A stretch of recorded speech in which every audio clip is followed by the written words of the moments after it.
Eh bien, bonjour à tous. Aujourd'hui, jeudi, on a deux Indiana Jones sur le plateau. Ce n'est pas moi. Voilà Morgane. Voilà. Bonjour. Bonjour Philippe. Alors moi déjà, ça ne dure pas parce que j'ai tellement de cheveux que ça remonte petit à petit. Tu es sûr que t'es pas la grosse tête plutôt? Non, c'est des cheveux. Non, c'est vraiment les cheveux, je le sens. Ouais. Mais c'est mignon comme ça. Je sens que ça regonfle et ça remonte. Ah oui, c'est vrai. Voilà. Donc ça ne tient pas. Ton brushing est réussi alors. Bon ben voilà. Non, justement, c'est pas assez plat. Bon, j'ai essayé, hein, c'était pour faire un petit clin d'œil. Bonjour. Bon, un petit clin d'œil. Bonjour Monsieur Falconet, parce que c'est un peu vous. N'hésitez pas à prendre votre micro. C'est vous un peu l'Indiana Jones de Cavalère. N'appuyez sur rien, tout est branché. Vous inquiétez pas. Parfait. Vous êtes un peu l'Indiana Jones de Cavalère, archéologue. Oui, président d'association archéologique. Exactement, Aristide Fabre. Aristide Fabre, on est 150 membres et j'en suis le président depuis quelques années. On verra quelques pièces que vous avez trouvées tout à l'heure en gros plan. Ilan nous fera des gros plans tout à l'heure dessus. Cette association archéologique basée ici sur le golfe de Saint-Tropez, je dis golfe de Saint-Tropez parce que finalement, il n'y a pas que la terre, il y a la mer, la terre, des trouvailles, il y en a plusieurs. Et notamment ici, tout autour de Cavalère et dans des sites quasiment insoupçonnés. Et vous avez fait des tas de trouvailles ici. Oui, mais je voudrais repartir encore plus en avant parce qu'on voit ces paysages qui semblent figés. Or, en fait, depuis 2000 ans, la mer est montée de 10 cm. Donc ça, c'est une réalité qui n'est pas perceptible au regard. Pas plus que je vais vous dire. Il y a 20 000 ans, on allait à pied jusqu'aux îles qui sont en face de nous. Pourquoi? Parce que c'était une période glaciaire et ici, c'était la steppe. Donc on voyait des bisons, on voyait des chevaux, des hyènes, avec un paysage complètement différent, mais c'est aussi une réalité. Et c'est ce qui explique qu'à une période, le néolithique notamment, c'est-à-dire l'âge de la pierre, eh bien, on ne voit plus beaucoup d'emplacements parce qu'ils sont sous la mer. À cette époque-là, la mer était, il faut la projeter 20 ou 30 kilomètres plus loin. Et donc, les constructions sont sous l'eau. Alors, on en a quelques-unes à l'extérieur, mais pas toutes. Et quelques-unes à l'extérieur. Là, notamment, vous disiez, il y a 2000 ans, il y avait 10 cm de moins Oui, de à mer. la période romaine, il y avait 10 cm de moins, c'était moins haut. Et ça, on a pu le mesurer grâce à des viviers romains dont les bords étaient hors d'eau il y a 2000 ans et qui sont maintenant 10 cm sous l'eau. Et je ressouligne les fameux 2000 ans parce que la bouteille qui est là, qui est en argile, cette bouteille avec les deux petites anses là, est à 2000 ans. Cette bouteille a 2000 ans et c'est assez exceptionnel. D'une part parce qu'elle est en argile, les Romains savaient travailler le verre, mais elle est en argile avec des décors qui se réfèrent à l'histoire d'Ulysse. D'Ulysse qui revient après la guerre de Troie et qui le fameux mari de Pénélope, c'est ça? Voilà, tout à fait, c'est le mari de Pénélope. Mais lui, c'est un homme fidèle apparemment parce que vous ne voyez pas le détail là, mais il y a des sirènes qui chantent autour de lui pour l'amener à plonger dans l'eau et à se noyer. Et il résiste aux sirènes, il se fait attacher au mât de son bateau de manière à résister à leur chant. Il s'attache pour résister, donc il ne résiste pas complètement non plus. Il a la volonté de ne pas... Il a la volonté parce qu'il sait qu'il va faiblir, il a déjà faibli pas mal dans son retour vers Ithaque, sa ville, son île. Et cette petite bouteille de 2000 ans, vous l'avez trouvée où? Alors, elle a été trouvée dans les fouilles de Villa Romaine située à Pardigon, ce qu'on appelle nous Pardigon 3, sur la commune de Cavalère, à environ 1 kilomètre d'ici, à l'époque où les Romains, après la période celto-ligure, vont s'installer sur la côte, commercer et installer des villas somptueuses comme celles qu'on peut voir actuellement à Saint-Tropez. Et entre les deux, entre néolithique et romain, il y a des sites celto-ligures comme le site que vous voyez derrière vous, la montagne arrondie, c'est le Mont Jean. C'est un site emblématique de l'âge du fer, donc entre le 8e et le 1er avant Jésus-Christ, où les hommes vivaient là, ils vivaient de la pêche, ils vivaient d'échanges commerciaux, Et ils sont ici, on peut les voir, on peut encore voir les remparts très épais qui font 4 mètres d'épaisseur. C'est assez impressionnant de voir les gens en maillot de bain sur la plage et là-haut, eh bien, ceux qu'on considérait comme des sauvages, mais qui ne l'étaient pas, parce qu'ils avaient une civilisation déjà assez poussée, avant que les Romains n'arrivent et ne les détroussent. Là, on entend quasiment, quoi, on entend un passionné, on entend des tas de détails historiques qui sont vraiment extrêmement intéressants, de savoir qu'on a ça vraiment à portée de main ici, chez nous. Mais cette association, Aristide Briand, justement, qui travaille sur la... Fabre, pardon. Vous voyez, l'habitude de terminer avec Briand. Alors, et avec mais vous me flattez. Avec l'association Aristide Fabre, sachez que voilà, elle a un but particulier, cette association. Notamment, vous parlez de ces sites, mais c'est notamment les détecter, les trouver et les protéger. Tout à fait. Donc là, il faut souligner le travail qui avait été fait avant notre arrivée par une équipe de cavalaires qui s'était intéressée à ces villas romaines et les avait mis en valeur et provoqué des fouilles approfondies qui ont permis de trouver ces éléments et bien d'autres. Alors notre association a son siège à Sainte-Maxime et comme je le disais, on est assez nombreux, on est 150 et on s'occupe d'archéologie pour connaître le passé, pour le protéger et pour le valoriser, le faire connaître, pour que chacun s'approprie ses territoires.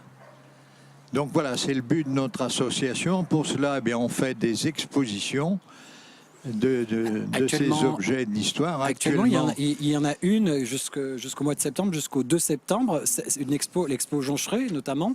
Tout à fait, qui est un de nos membres éminents, puisqu'il fait partie de notre comité scientifique, qui est le plus grand découvreur d'épaves de la Méditerranée, il faut le souligner. Et il y en a énormément ici. Qui a trouvé, mais sur toute la Méditerranée, il a trouvé ici à Cavalère une épave du 8e siècle, sarrasine. Donc c'est rarissime, on n'en connaît qu'une en Méditerranée, elle est à Cavalère. Mais aussi des épaves romaines chargées d'amphores ou de tuiles. Et il a trouvé évidemment des vestiges plus récents.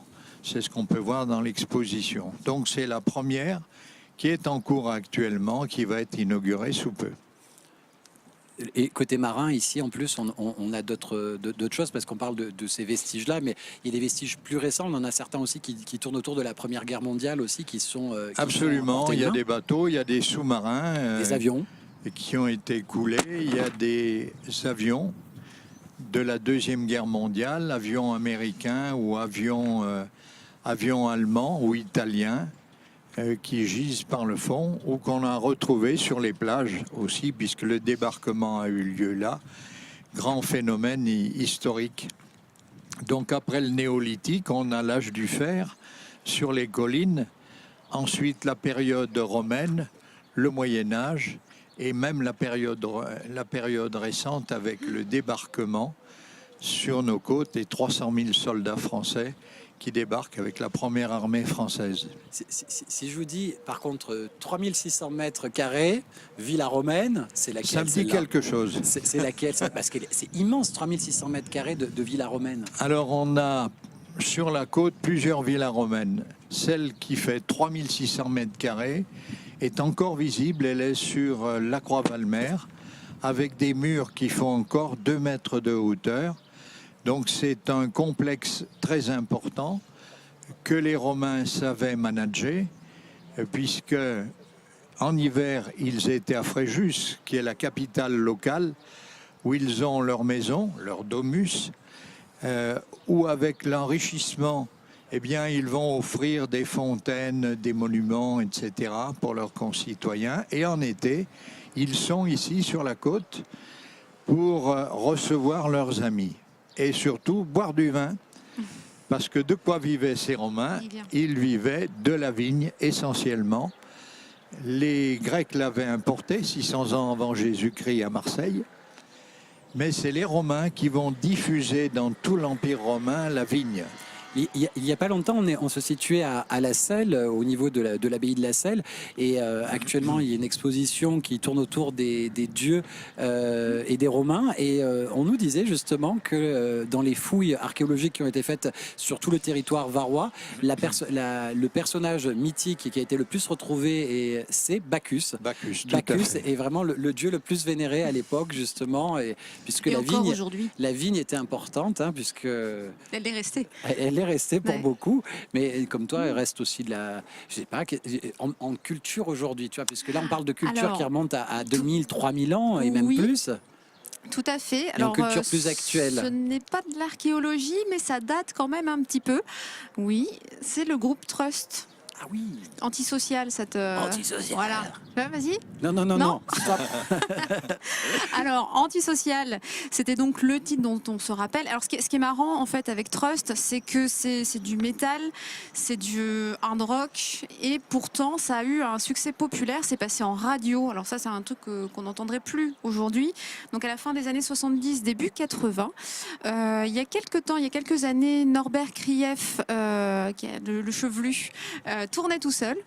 Et puis maintenant, ils se sont reformés, donc avec Bernie Bonvoisin, entre autres, et ils sont en concert au festival Les Nuits Carrées d'Antibes. Tu sais, je t'ai dit qu'il y avait Wax Taylor qui passait le 29 juin. Tu nous as dit c'est lundi, je crois. Voilà, et donc cette fois-ci, je te parle de Trust. Et Trust, eux, seront en concert donc pour clôturer le festival, c'est-à-dire le 1er juillet, donc au pied du Fort Carré d'Antibes. On a un petit extrait.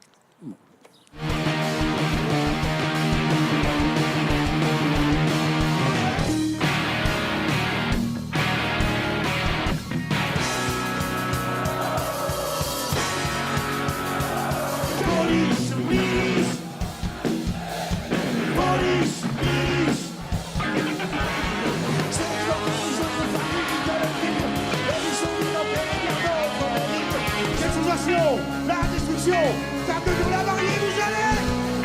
Quand vient la connerie, vous êtes tous aimés. Je n'ai jamais aimé les gens préfabriqués. Les musiques, un jour du ciel comme 76. J'existais si peu que je quittais, et pas même ça.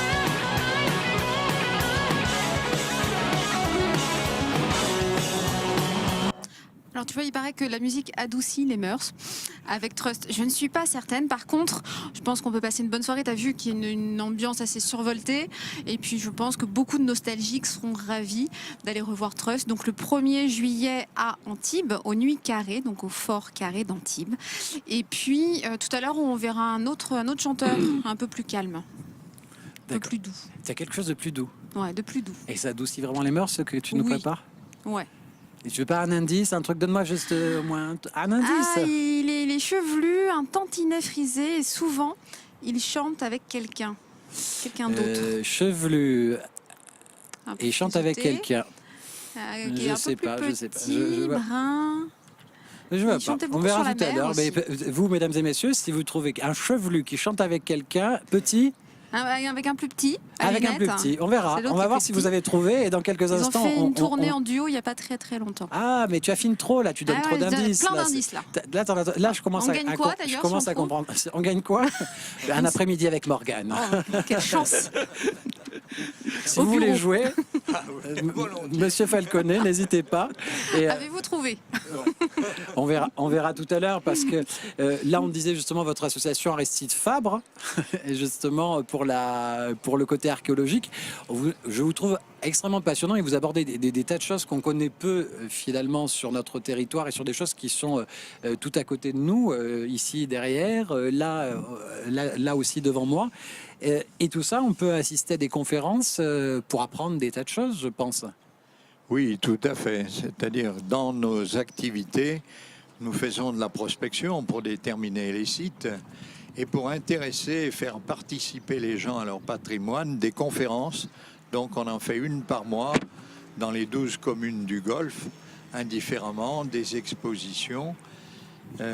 Dans les conférences, il y en a une très prochainement de Jean-Pierre Joncheret qui va venir épauler et expliciter l'exposition qui va se dérouler, qui se déroule en ce moment sous nos pieds.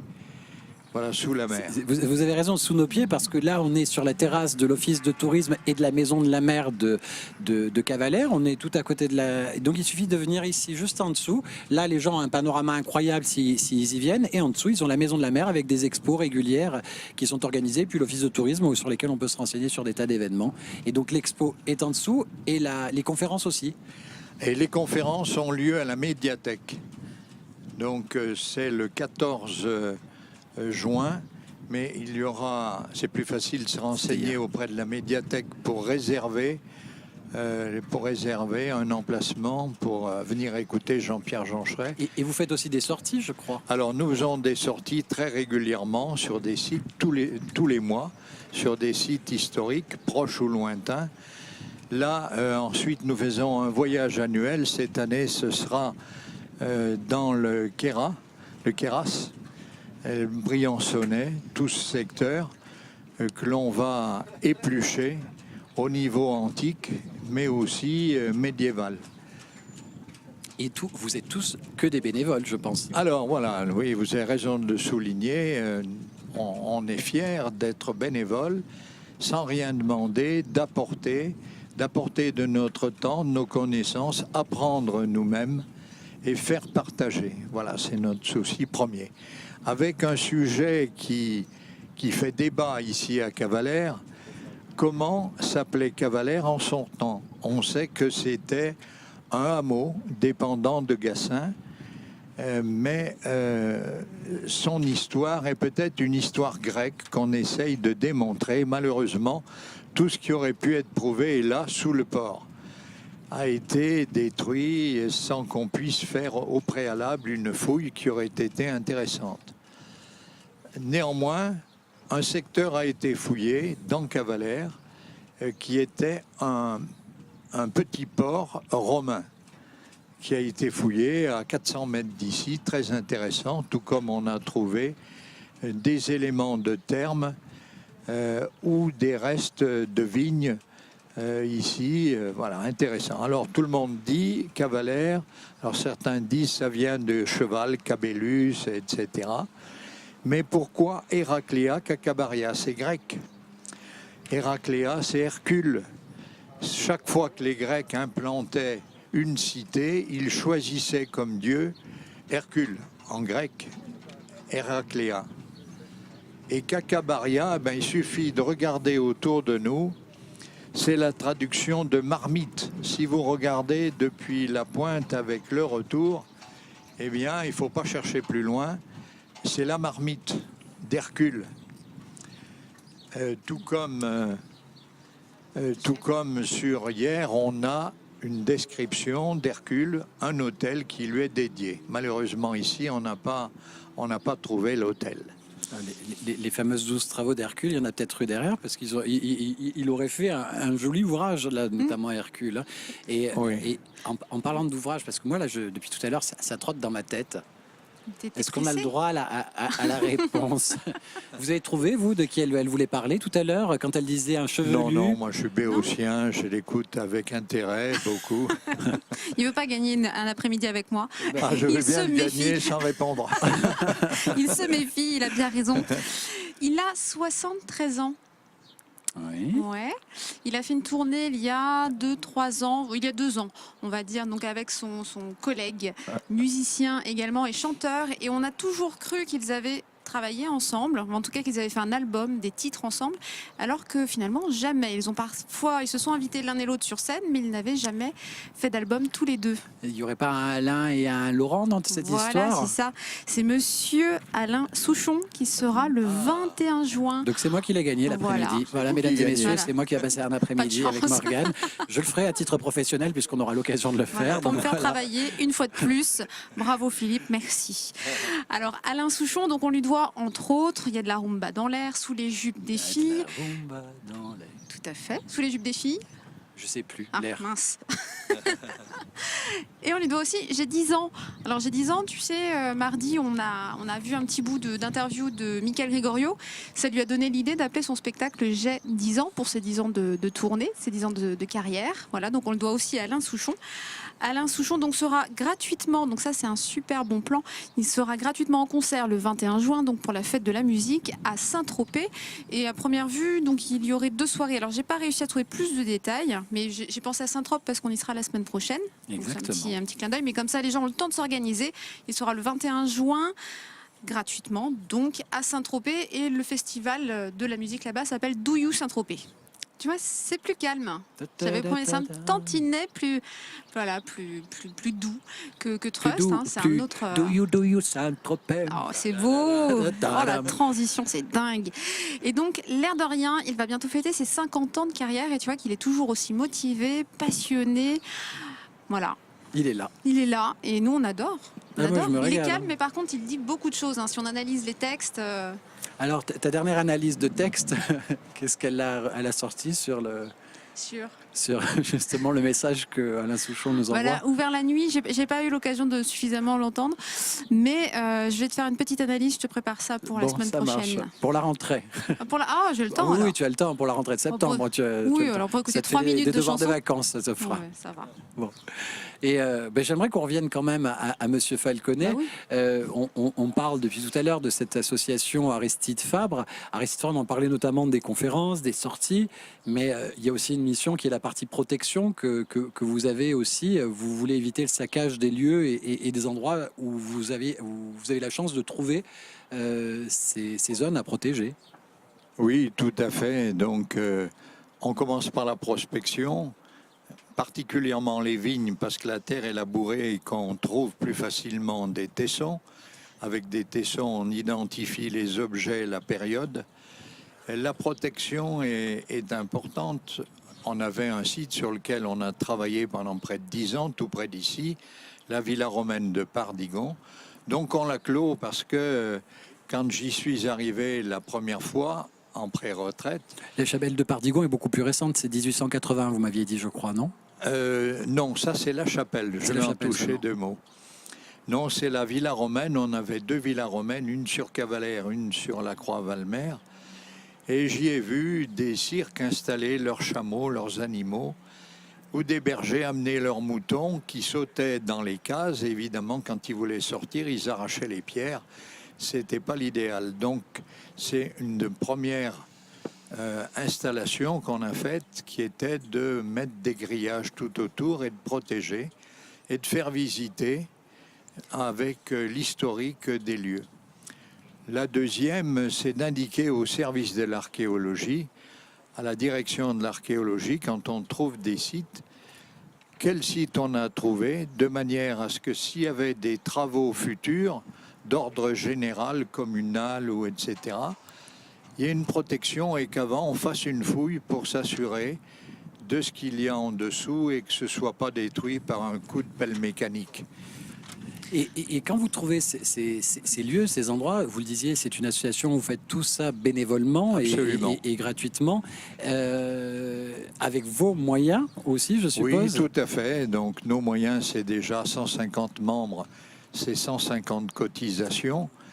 On a des épaulements de personnes, notamment le député qui, pour une publication qu'on veut faire, nous a donné sur la réserve parlementaire 2000 €, ce qui nous permettra de publier. Et les communes, certaines communes comme Cavalère, qui nous octroient une petite aide qui vient renforcer nos fonds. Mais c'est un travail de longue haleine. On a depuis des années stocké un peu pour permettre des travaux. En particulier, j'ai fouillé à Sainte-Maxime un site de l'âge du fer. Et par chance, j'ai pu dégager un foyer. Et là, je fais faire des analyses en laboratoire, mais ça va nous coûter 2500 €. Donc ça tombe pas de la poche de... C'est pas évident. C'est là qu'il faut prier Ulysse, Hercule et Bacchus. C'est là qu'il faut les prier, tout cela. On peut peut-être faire des dons, non? Les particuliers peuvent faire un don? Tout à fait, Ouais. Nous sommes preneurs de dons. Et d'ailleurs, là, vous me donnez l'occasion d'en parler. C'est de la chapelle de Pardigon, qui est une chapelle mortuaire du maire de Gassin, qui à l'époque, je rappelle, couvrait tout ce secteur, Gassin.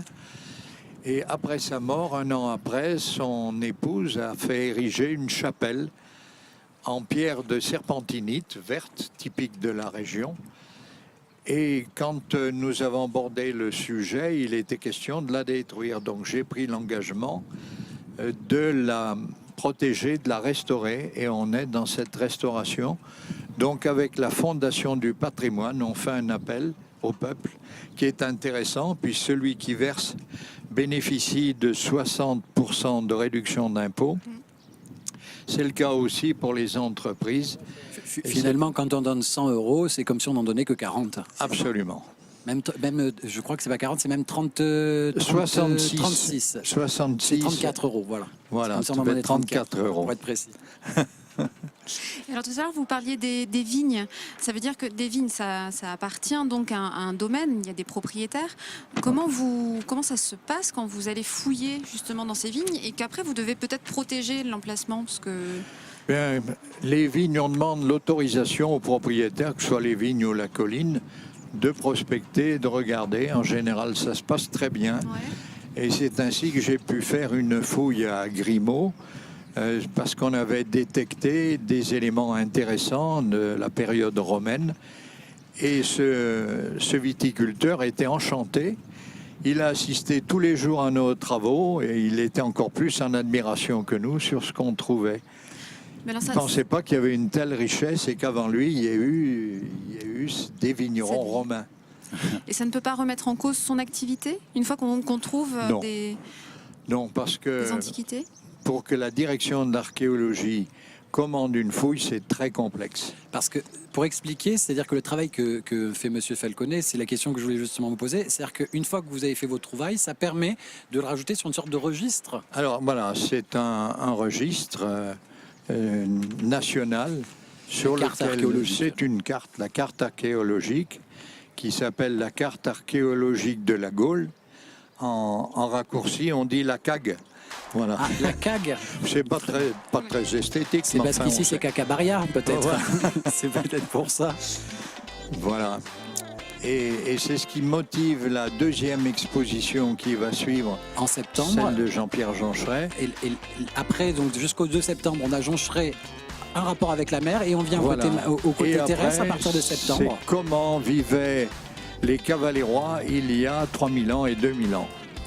Voilà, 3000 donc ans. là-haut sur les collines et sur la mer. 3000 ans, l'âge du vase que vous avez à votre gauche. Tout à fait. 2000 ans, l'âge de ce vase-là. Oui. 30 minutes, la durée de notre émission qui a été extrêmement courte avec Ah vous, oui, c'est monsieur Falconet. Ben, je vous remercie. Un en grand, tout grand cas. merci, et ça va donner envie d'aller voir des conférences ou peut-être faire des sorties archéologiques. Tout à fait. Avec grand plaisir. N'oublie pas ton On est tous chapeau, les hein. mêmes. Bah oui, mais il ne me va plus. C'est vrai? Non, par exemple, on a fait l'aqueduc de Fréjus en 3 visites détaillées sur 42 km. Il y a énormément de choses à dire sur cet ouvrage historique. Association Aristide Fabre, ici basée tout à côté sur le golfe de Saint-Tropez. Merci beaucoup, monsieur Falconet. Je vous remercie tous les deux. Merci Morgane. Merci à toi. Merci à tous et à demain. Et on ne touche pas à ça. Do you Saint-Tropez? C'est pour bientôt, c'est lundi Saint-Tropez. Oui, c'est ça.